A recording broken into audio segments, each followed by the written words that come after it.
அவர் வந்து கருப்பு துண்டு போடுவார். ஓகே. கருப்பு துண்டு வைகோ எப்போயுமே கருப்பு துண்டு தான் போட்டிருப்பார், கழட்டாமல் போட்டிருப்பார். இந்த கருப்பு துண்டு மஞ்சள் துண்டாக போனதுக்கு ஆனால் ரகசியம் மஞ்சள் துண்டை போட்டாங்கன்னு ராமதாஸ் தான் இந்த மஞ்சள் துண்டை முதல்ல போடுறார்.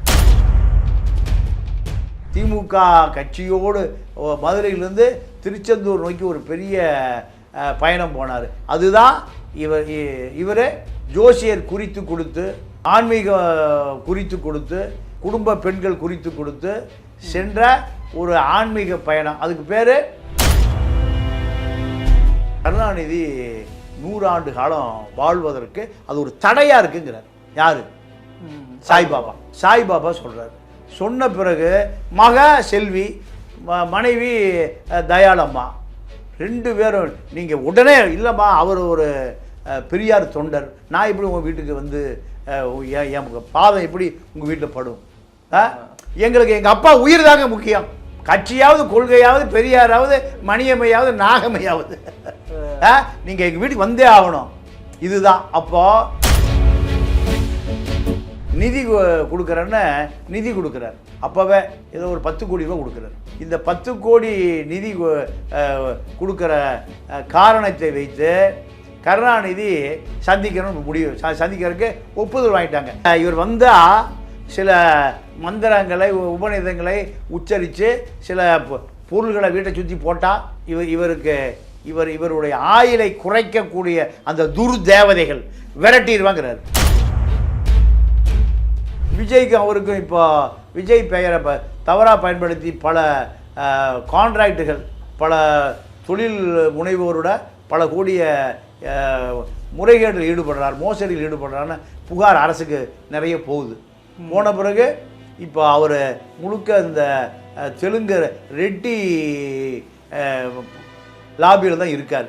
இந்த ரெட்டி லாபி இவரை ரசிக்கலை.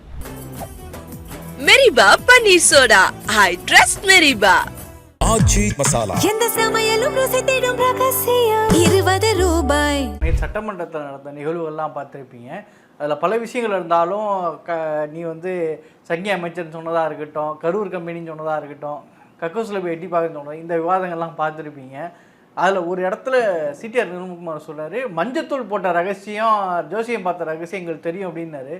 கருணாநிதி மஞ்சத்துண்டு போட்டதுக்கு காரணம் ஜோசியமா? இல்லைங்க, அதாவது ராமதாஸ் பரபரப்பான அரசியல் பண்ண காலம் 90களில். ஆமாம் ஆமாம். அப்போ அதிமுக ஆட்சி காலம். அதிமுக ஆட்சி காலத்தில் ராமதாஸுக்கும் ஜெயலலிதாவுக்கும் 7ஆம் பொருத்தம்.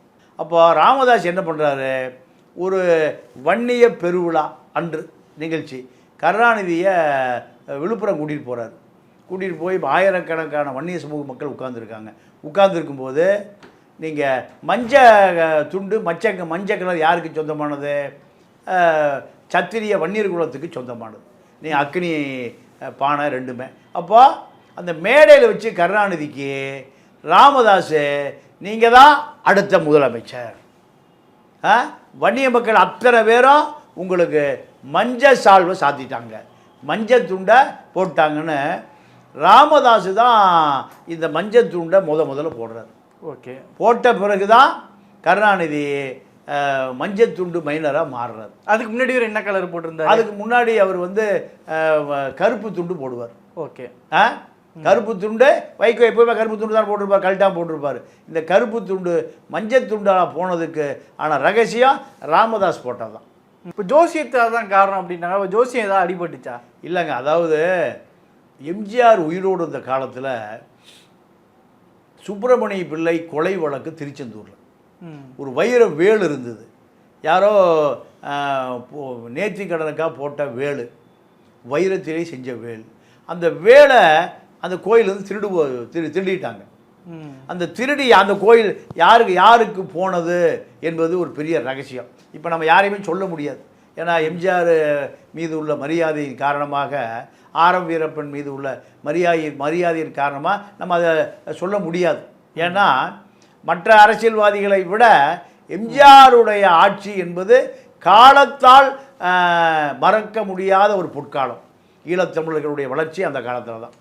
இந்திரா காந்தி, எம்ஜிஆர் 2 பேரும் தான் கடலை இந்திரா காந்தி திறந்து விட்டாங்க, இந்த நிலத்தை எம்ஜிஆர் திறந்து விட்டார். அப்போது இந்த ஆயுத போராட்டம் உருவான காலமே எம்ஜிஆர் காலம், இந்திரா காந்தி காலம் தான். 84 இந்திரா காந்தி மரணம், 87 எம்ஜிஆர் மரணம், ஈழ போராட்டம் மரணம். முதல் கட்ட போராட்டம் மரணம் அடைந்தது வரலாற்று காலமே அதுதான். அதனால் நம்ம விமர்சனம் பண்ண முடியாது. அப்போது அந்த வைர வேலை திருடிட்டாங்க. கருணாநிதி அந்த வைர வேலை கண்டுபிடிப்பதற்காக மதுரையிலிருந்து திருச்செந்தூர் நோக்கி போகிறார். பெரிய ஊர்வலம் போகிறார். இந்த ஊர்வலம் எதுக்காகனா மீண்டும் ஆட்சிக்கு வருவதற்கு நம்மால் காவடி எடுத்து நேர்த்திக்கடன் போவான்ல, பழனிக்கு வருவான், திருச்செந்தூர் போவான். இப்படி தமிழர்களுடைய மரபில் முருகனை வேண்டிட்டா வேண்டிய வரன் கிடைக்கும். அதுதான தான் இன்றைக்கு வரைக்கும் பால் காவடி, பன்னீர் காவடின்னு எல்லாம் முருகன் கோயிலை நோக்கி எல்லா காவடியுமே. நீங்கள் நாமக்கல்லேருந்து ஒரு சமூகம் அப்படியே போகும்.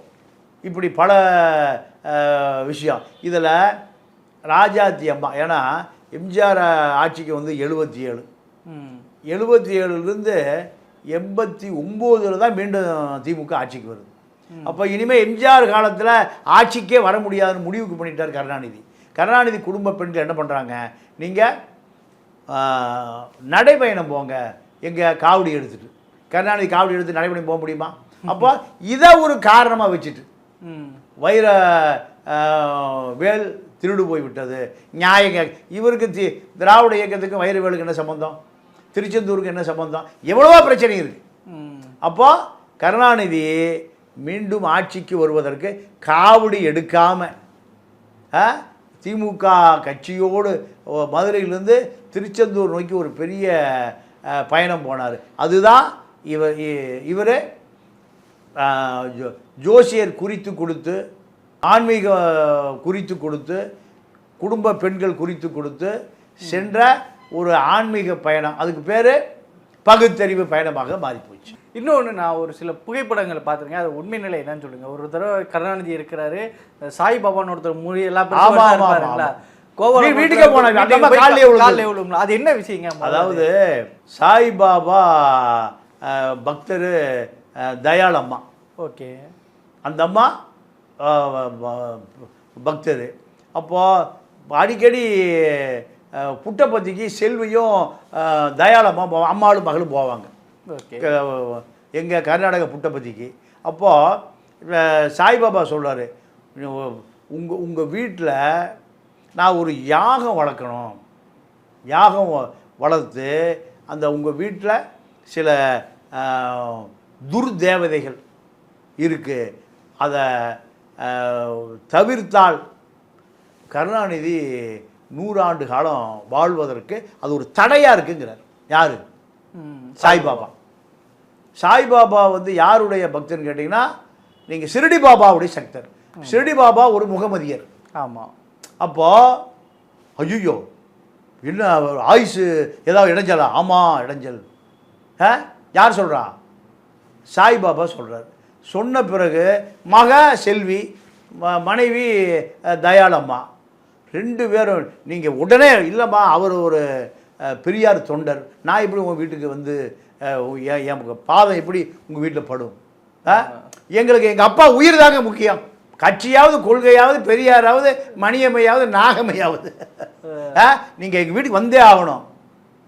இதுதான். அப்போது என்ன திட்டம் தயாராகுதுன்னா, தெலுங்கு கங்கை திட்டத்துக்கு நான் நிதி கொடுக்குறேன்னு நிதி கொடுக்குறார். அப்போவே ஏதோ ஒரு 10 கோடி ரூபா கொடுக்குறார். இந்த 10 கோடி நிதி கொடுக்குற காரணத்தை வைத்து கருணாநிதி சந்திக்கணும்னு முடிவு சந்திக்கிறதுக்கு ஒப்புதல் வாங்கிட்டாங்க. எங்கே சந்திக்கணும்? தலைமைச் செயலகத்தில் சந்திக்கணும். அதான முறை. ஆமாம். ஒரு சாமியார் ஒரு நிதி கொடுக்குறாரு, ஒரு ஆன்மீக ஜென்ரல்லாம் எங்கே பார்க்கணும்?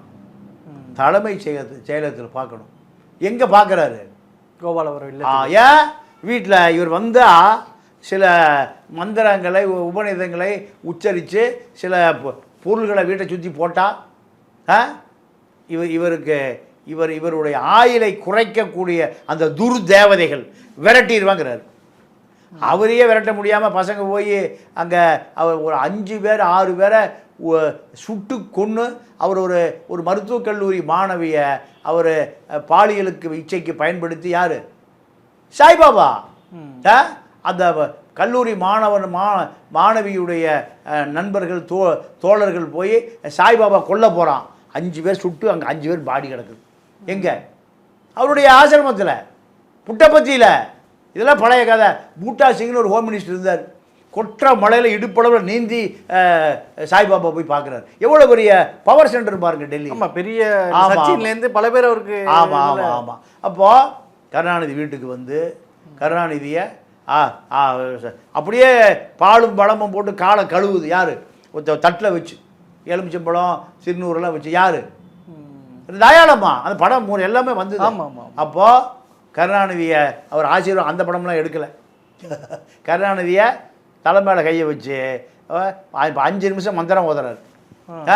மந்திரம் ஓதி இவர்கிட்ட இருக்கிற அந்த ஆன்மீக பலம் அவர் தலையில் இறங்குதான். இப்படி இது மந்திர கோஷ்டி தான்.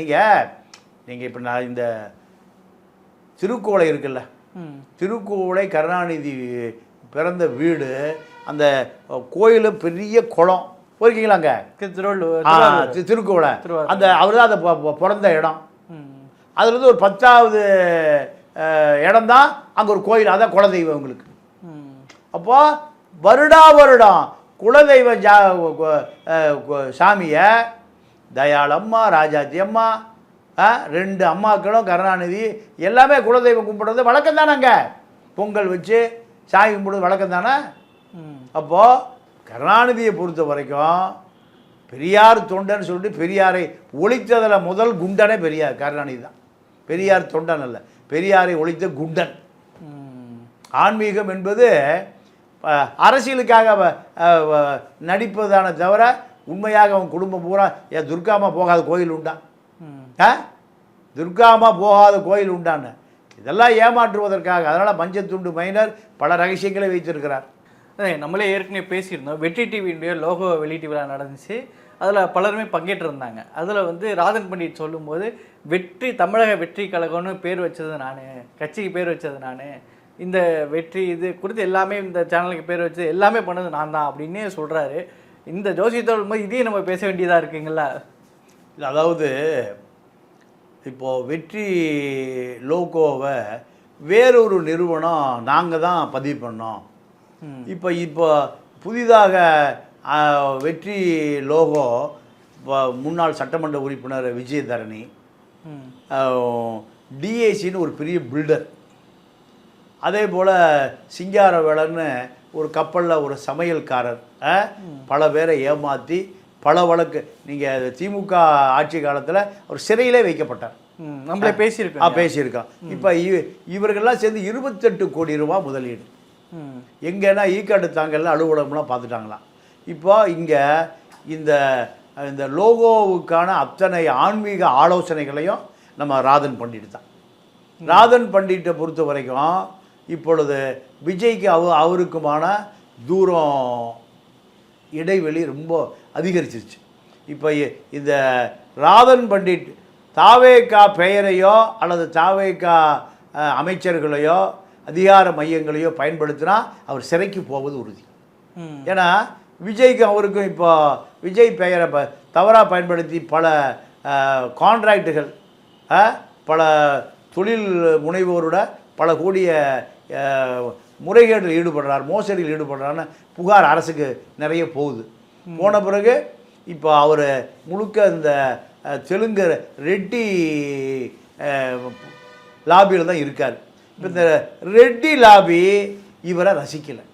யார? ராதா. ஏன்னா ஜோஷிகாரை அடிக்கடி யாரை பார்க்க முடியும்? முதலமைச்சரை பார்க்க முடியும், ஜெயலலிதாவை பார்க்க முடியும், விஜய் பார்க்க முடியும். அப்போது இவர்களெல்லாம் கும்ப ராசி, உங்களுக்கு மகர ராசி. கும்ப ராசி மகர ராசியும் சேர்ந்து வியாபாரம் பண்ணால் இழப்பீடும் பேரு கெட்டு இப்படியெல்லாம் போட்டு கொடுத்து காலி பண்ணி விட்டுருவான். இதுக்காக இந்த தெலுங்கு லாபி ராதன் பண்ணிட்டு விரட்டி விட்டுருச்சு. இதுதான் அதனுடைய ரகசியம். சரிங்க, பல்வேறு விஷயங்களை பயந்துட்டீங்க. கருத்துக்கு நடத்தும் நன்றி, வணக்கம். மெரிபா பன்னீர் சோடா, ஐ ட்ரஸ்ட் மெரிபா.